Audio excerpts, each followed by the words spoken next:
Всем привет, добрый вечер, девочки. Сегодня у нас воскресенье, уже 10 час вечера. Я на ночь глядя решила приготовить вкусный салатик.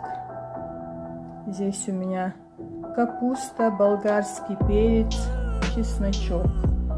Острый жгучий перец был только замороженный, чеснок все было свежее, соль, сахар, чуть-чуть уксуса, черный перец и красный молотый перец, паприка, не острый. Вот и все. Я его слепила из того, что было. Сейчас все перемешаю и оставлю настаиваться. Мне просто жалко было, пропадал болгарский перец. Купила 2 килограмма по 300 рублей. Сказали, что местный. Один раз приготовила фаршированные перчики, сейчас салатик, потом еще что-нибудь. У меня все готово, друзья.